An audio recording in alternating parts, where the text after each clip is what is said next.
that serve, all of those who serve in our law enforcement agencies and in public service, that make great sacrifices away from their homes and from their families, but they do it because they believe in America, and they believe in freedom, and they believe in law and order, and that is what we are doing right here today and will continue to do for days to come until Los Angeles once again is at peace. So with that, we'll turn it over to our next speaker, which I believe will be Todd Lyons from ICE. Thank you, Madam Secretary. I'm Todd Lyons. I'm the acting ICE director. Also, I'm the National Incident Commander for the situation. But I would just like to say thank you to Secretary Noem. She said it best. There's really not much more I can say. It's without her leadership that we wouldn't be out here conducting this mission. President Trump fully has our back on this one, and we're doing the will of the American people. I want to thank the brave men and women of ICE, HSI, ERO, our attorneys with the Office of Public Legal Counsel, because without them, this would not be possible. They put their lives on the line every day. You also see my fellow agency heads here with me, and many that are not up here on stage. The men and women of law enforcement have been putting themselves in harm's way every night since we've been here in Los Angeles. What we've done here is taken a whole government approach for this immigration mission. You know, under the last administration, there was millions upon millions of people that we don't know who came to this country. They were let in, that now have turned violent criminals. Also, we have known suspected terrorists and gang members. Since January 20th, we've been making arrests in Los Angeles and all around the country.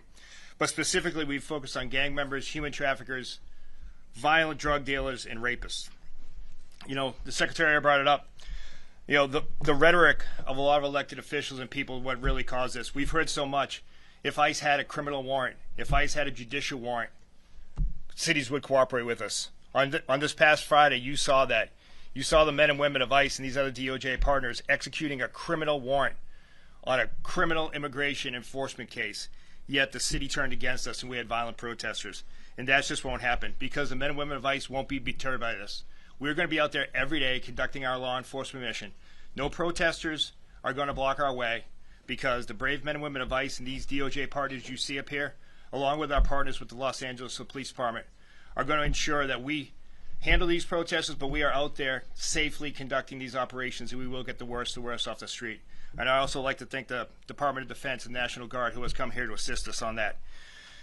You know, we will prosecute all these cases. Just, you know, the Secretary highlighted so many, you see them up here.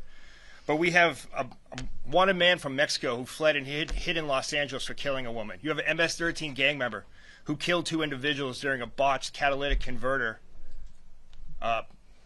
theft ring case. These aren't the individuals you want in Los Angeles. These aren't the individuals you want in the United States. ICE is going to keep doing their job, and we're going to do it to our best of our ability with our DOJ partners. But with the Secretary's leadership and the full support of the U.S. Attorney to prosecute these criminals, we will continue enforcing the immigration mission that President Trump and the American people expect us to do. So with that, I'm going to turn it over to the FBI. Thank you, sir. Good morning. My name is Akil Davis. I'm the Assistant Director in charge of FBI Los Angeles. As you know, the FBI has been assisting the Department of Homeland Security with immigration enforcement since February. We're just one of many field offices doing this nationwide as directed by the Attorney General, and we're accustomed to providing investigative and technical assistance to law enforcement at all levels on a regular basis. We have agents embedded with our operational teams with DHS. Our help vary depending on what DHS needs, and they let us know moment by moment. We have significant tactical resources across the enterprise here throughout our 7-county AOR to assist and support these efforts. That said, we find ourselves defending operations from violent offenders. The FBI safeguards constitutionally protected rights. We investigate civil rights violations on a daily basis, but some activity keeps taking place among righteous protesters is not civil. It's violent.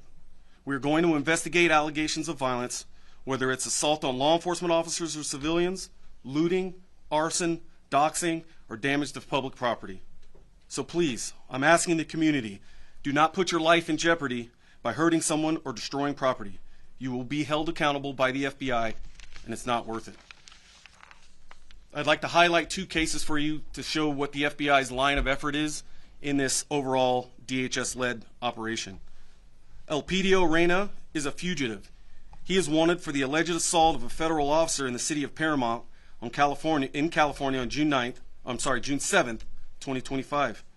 Reyna allegedly threw rocks at law enforcement vehicles on Alondra Boulevard in Paramount and injured a federal officer. Reyna is 40 years old, weighs around 165 pounds, and is 5'7". Reyna has a tattoo on his left arm with the word Carmen on it. We have photos of him on display. Reyna will be caught, and when he is, he will face a statutory maximum penalty of 8 years in prison. This is such a priority for the United States government that there is a reward of up to $50,000 for information leading to his arrest. Let me repeat that. $50,000 for information leading to his arrest. The second case I'd like to highlight is on a subject named Alejandro Oriana. Alejandro was providing masks and face shields to violent rioters throughout the week and was arrested by our SWAT teams this morning. With the success and appreciation and assistance from the United States Attorney's Office, that case is ongoing, but Oriana is in custody as we speak. If you have information or evidence of violent acts, please either call 1-800-CALL-FBI, visit tips.fbi.gov, or send images or video to our digital tip line at fbi.gov/LA Office Assault. Thank you, and I will now turn it over to Chief Bovino, United States Border Patrol. Thank you, Chief. Thank you, sir. Good morning. I'm Greg Bovino, Chief Patrol Agent of the El Centro Border Patrol Sector and Lead Federal Coordinator for Customs and Border Protection entities here in Los Angeles. Entities include U.S. Border Patrol, Office of Field Operations, and CBP Air and Marine. We have several hundred agents and officers here in Los Angeles right now as we speak. Our primary mission here in Los Angeles revolves around Title 8 United States Code. Let me say that again. Title 8 United States Code. Those are our immigration statutes. If you look behind us at these pictures on the wall, immigration's not a victimless crime. A lot of bad people, a lot of bad things are in our country now, including Los Angeles. For Customs and Border Protection, that's why we're here right now, is to remove those bad people and bad things, whether illegal aliens, drugs, or otherwise. We're here and we're not going away. Border Patrol, Office of Field Operations, and Air and Marine, you'll see us in Los Angeles. You'll continue to see us in Los Angeles, not going anywhere soon. As for the violence and the demonstrators, violence will not deter us, the CBP mission here in Los Angeles. I believe we saw that last Sunday night out at Paramount. We continued to conduct our patrols as we saw necessary in the middle of that riot. And we'll continue to do that from here on out. Our allied law enforcement agencies, many of whom you've already heard from, whether it's HSI, ERO, FBI, ATF, and all others, join with us as we conduct that Title 8 mission. Very historic. First time I've ever seen it in my almost 30-year career. It's actually breathtaking. Many millions of illegal aliens have passed across that border over the past several years. It's our job to get them out. And that's what we are going to do, and that's what we're doing right now. Thank you.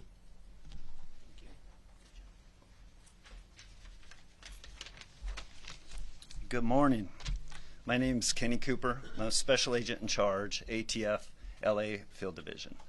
The Department of Justice will not be deterred from enforcing this nation's laws.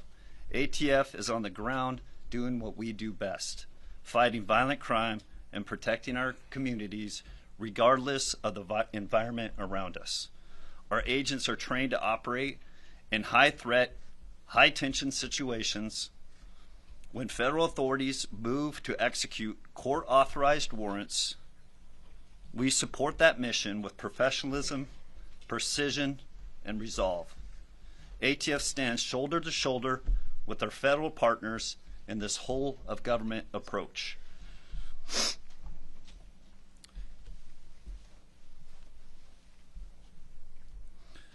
ATF stands also shoulder to shoulder, including to carry out our immigration enforcement mission. If a criminal threat intersects with that mission, we bring our full capacities to the table. Let's be clear, obstructing a lawful federal operation, especially through violence or threats, is not protective activity. It's a crime. And those who cross that line will be held to account. We don't get to pick and choose when to enforce the law. Our job is to uphold it, always. ATF will continue to pursue violent offenders, support our partners, and keep doing the hard work this public demands. Thank you.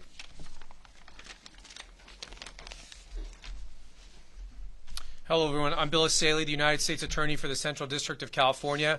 On behalf of my office and the Department of Justice, I'm here to show our support and our collaboration with the Department of Homeland Security in their mission to protect the American people and to do immigration enforcement operations, specifically at targeted known criminals, which is the primary focus of most of our missions to date.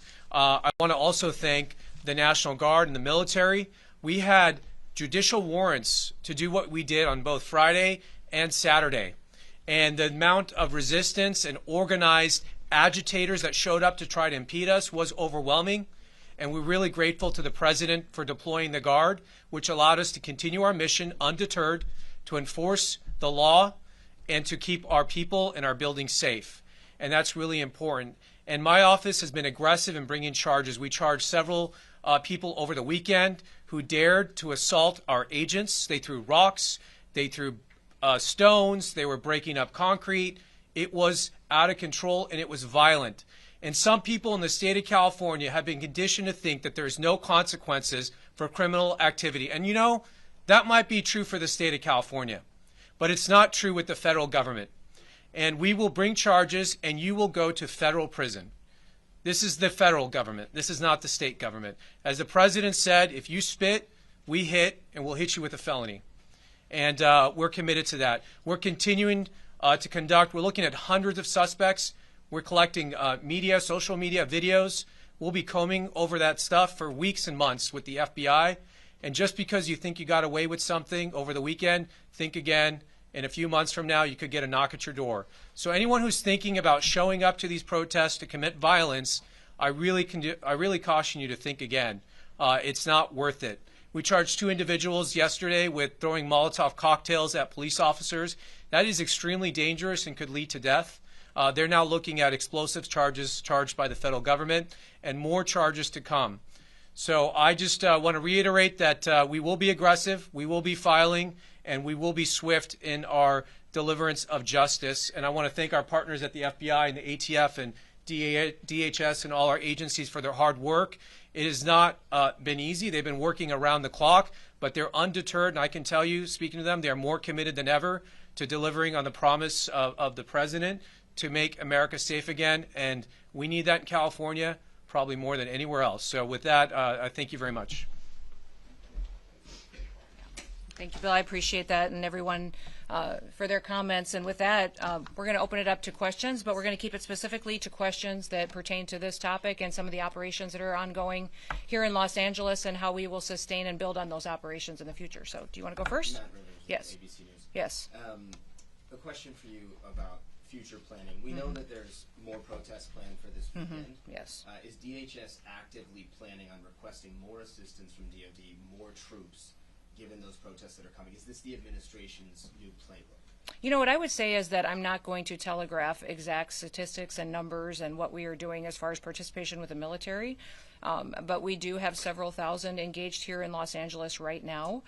We are assessing this weekend's threat levels, not just here, but in cities across the country, and pre-deploying assets. So we're using every tool that we have in our toolbox and pre-staging people, task forces, special swift response teams, people with specific gifts and talents that they can contribute to areas that we think they may be needed this weekend, so that we can prevent any kind of violence from being perpetuated. But it's on the table, the idea of bringing more troops. You know, I would say the President has the right to utilize every authority that he has under the Constitution to utilize Title X and to bring in military assets and National Guard units as needed, and he'll continue to assess that and use his prerogative to decide when it's necessary. So Yeah. Madam Secretary, you had previously asked the Defense Secretary to direct troops to arrest people. Is that something you'd still like to see? You know, I think what I had talked was a conversation with the Department of Defense to ask them to use the authorities that they have in conjunction with the President to make sure that there's consequences for people who perpetuate violence. So that is what the assessment is, and they're being utilized to the fullest extent to which the President wishes to at this point in time. And I'm so thankful we have a U.S. Attorney and a Department of Justice that is going out there and prosecuting these crimes as well. That's something that was very different under the Biden administration, that is a game changer now. We have a president now that believes in the rule of law and that is going to make sure that when people break the law, no matter who you are, that you will be prosecuted and you will be brought to justice. Yes, sir. Madam Secretary, Yes. Salvador Duran with the Innovation Network. Yep. Two questions for you. The first one is, do you have an estimated number of people that have been detained and deported? And the second question I have to ask you, would you please address Senator Padilla's interruption to your press conference? You know, And I'm not- consider yeah. even pressing charges for what we just witnessed here. Oh, you know what? I don't even know the senator. He did not request a meeting with me or to speak with me.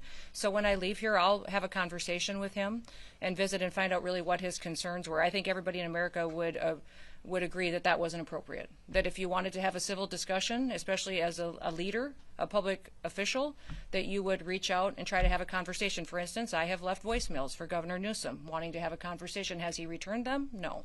He hasn't. I know that the White House has reached out and had conversations with Mayor Bass as well. And so that's what you do to try to start these conversations and ask for partnerships.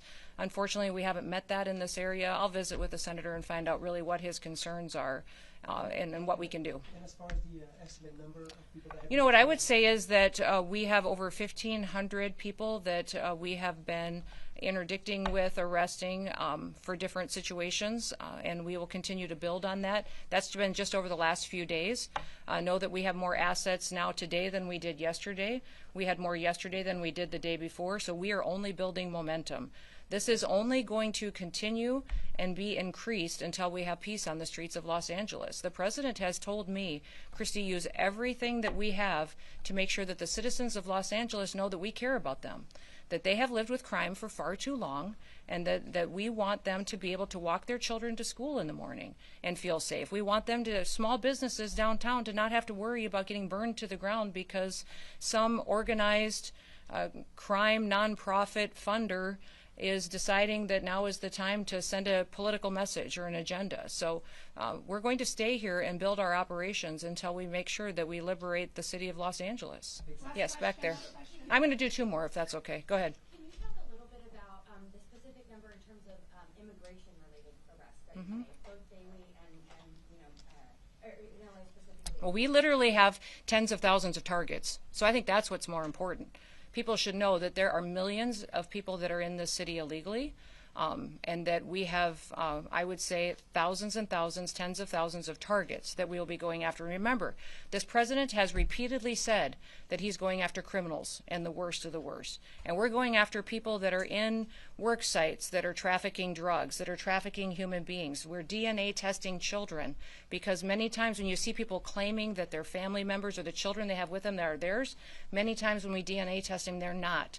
They're really peddling our children, and they have human slavery going on, child trafficking, pedophilia. So we are going after those individuals that we have intelligence on, and we will continue to only build on that. And yes, I'm sorry to get to you right away. There is some rhetoric out there that some of the people who have been detained, arrested, in detention are not criminals or do not have a criminal history. Can you address that? There's a lot of rhetoric out there that claims... Well, there's a lot of rhetoric and there's a lot of false information and a lot of fake news. So I'd appreciate it if you guys would start covering the facts. And we'll get you all that information that we possibly can. Now, there may be people that because of the targets that we were out there arresting, that were with those individuals, they were collaterals that were spending time with them, and all those people will be vetted. And remembering, still in the United States, if you come into this country illegally, you have committed a crime. And so when you do that, we have to go through and follow the law and make sure that we're adjudicating that and dealing with that appropriately. So the president's targets and priorities are the criminals that have perpetuated violence. But also, once again, I'm going to remind everybody, you have the opportunity to self-deport. We will buy you a plane ticket. we will give you $1,000 when you land in your home country or if you go home to Mexico, and then we will get you scheduled so that you can come back to this country legally. You will have the opportunity to come back to the United States of America. If you don't do that and you wait until we come and arrest you and have to remove you, you will never get the chance to come and live in the United States of America again. The president has been clear on this. So I'd encourage you to get on the CBP Home app, and you can self-deport today, and we will facilitate that. You can take your entire family with you, people and your loved ones, and we will facilitate you coming to this country correctly. Everybody has the opportunity to do that. If you wait until we have to arrest you, you will never get to be an American, much less live here and work here and be able to pursue the American dream. Last question. Madam Secretary, Alejandro Ortiz with Telemundo 52. Yes. You just said that you go after the worst of the worst. Mhm. But we've seen ICE arresting immigrants in front of their court hearings when they go to their annual immigration check-ins. Even if they're going And remember, through the these legal are people- process, are we sending a message as a country that people, even with no criminal record, and that they're taking the legal correct path, are not safe from If they took the detention? legal correct path, they would have come here legally. They wouldn't have come into our country illegally. Second of all, Some of them they are have not final criminals. They removal have come orders. here and They have maybe final overstayed their visa. they have final That's removal criminal. orders, and we're That's following. That's a civil offense, but not a criminal record. It is actually under the acts that the president has invoked it through his executive orders. It actually is a criminal offense.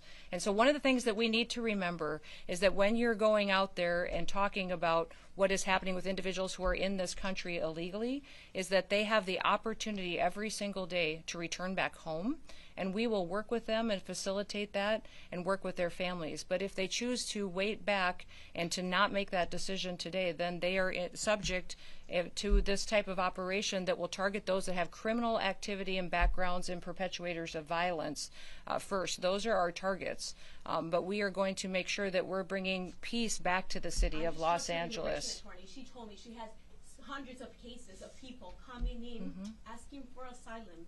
They go to their immigration check-in. So my only question to you, I'd say a question back to you is, which laws in the United States should be enforced and which ones shouldn't? I mean, my job, here's the deal, guys. My job is not to pick and choose which laws we enforce and which ones we don't. We have laws in this country, and they matter. If you want the law changed, go to Congress. When's the last time you went to Capitol Hill and told your senator or representative to change it? That's what they need to do. This is the perfect time for Congress to make a decision on how they want people in this country to be able to have an opportunity to come here legally and to fix this. We, as law enforcement officers and as a national security department and agency, my job is to uphold the law, and that's what I will continue to do. Yes, sir, I'm going to finish with you. And I kind of like the Bass Pro hat, too, so I'm going to go here, and then I'm going to go to you. So go ahead. Yes. Is this unique to Los Angeles? Nope, these operations... I will say these operations have been much more difficult because of Los Angeles and California's sanctuary policies. SB 54 has been difficult for us, and we don't have the backup of your local law enforcement. That's put our officers in danger. In fact, even this morning, we had Highway Patrol that we were working with. I was talking to officers. They were so happy that we were here, and they were grateful that we were here interdicting with these criminals. And then the governor found out that I was here, and he pulled them off of me and told him to go back home and to not cooperate with us anymore. So if you don't think your governor's being political, he gets up every single day and the first hat he puts on is the political one, and then he makes a decision that's best for him and his family, and then he makes a decision that's best for what his future is, and then maybe 10 or 15 steps down the line, he'll decide what's best for his people. That's what your governor does. Next, I'm going to come to you. Thank you, Mr. Secretary. Can you talk about the potential change in policy with President Trump talking about maybe suggesting exemption for longstanding farm workers and hotel workers? Yeah, I think the president recognizes that we have some Department of Labor regulations and laws that we can utilize in certain situations, and he and I have discussed this at length and with other cabinet officials, and the president and I will continue to look at that and evaluate what we can do as far as individuals and facilitating a workforce in this country that we know are people who want to be here legally, what the consequences are for them breaking the law, because everybody, when they break the law, there has to be consequences. But what we can do to facilitate making sure that those who really do love the United States of America have the opportunity at some point to live here and to be a part of our future and to be a part of this country and our economy and the dream of raising their children here. All right. Thank you, everybody. Appreciate it. Have you been able to tour Los Angeles while you were here I've been traveling around Los Angeles all morning. I saw a lot of graffiti, a lot of destruction. I saw quite a bit of, where we saw some of the activity. We were staying close to downtown where we were last night. It was very interesting to me. I would have preferred to have gotten into some areas that I know I was respecting the curfew because I landed after midnight and then we left the hotel this morning before 5 a.m., around 5 a.m. So, but some of those areas that we were able to see, it makes me sad. This is a phenomenal state, and this is such a beautiful city. And people dream. But you only saw downtown since you've been here. No, I've been driving. I mean, we've been in the car most of the morning doing different operations and out with our agents. But I mean, don't you want your downtown to be beautiful? No, I just wanted to know. I would say, to know your impression of yeah. what you've seen, if it was only downtown. Yeah. Or you've seen other parts of. No, I mean, I've been here many times before. But as far as this trip, we've been out on operations with law enforcement officers, and so we've covered quite a bit of territory, and I'll still be here doing different things in different areas. But I would say that everybody should want their downtown. And if you're a business owner in a downtown, if you're a family that lives there, you want it to be safe, and you want it to be beautiful and somewhere people want to come. Thank you, everybody. Thank you, everybody. Appreciate Thank it. you. We will take any follow-ups later. Thank you. You bet.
Bring everybody down. Most of the folks should know their way around. They want to bring them downstairs where this gentleman right here can help lead the charge. Press will head to the West Annex. West Annex? West Annex. They'll escort you guys just right through here.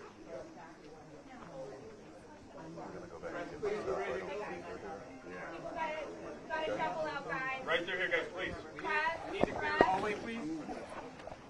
Where? Please. I thought he was up. Yeah, I can do that.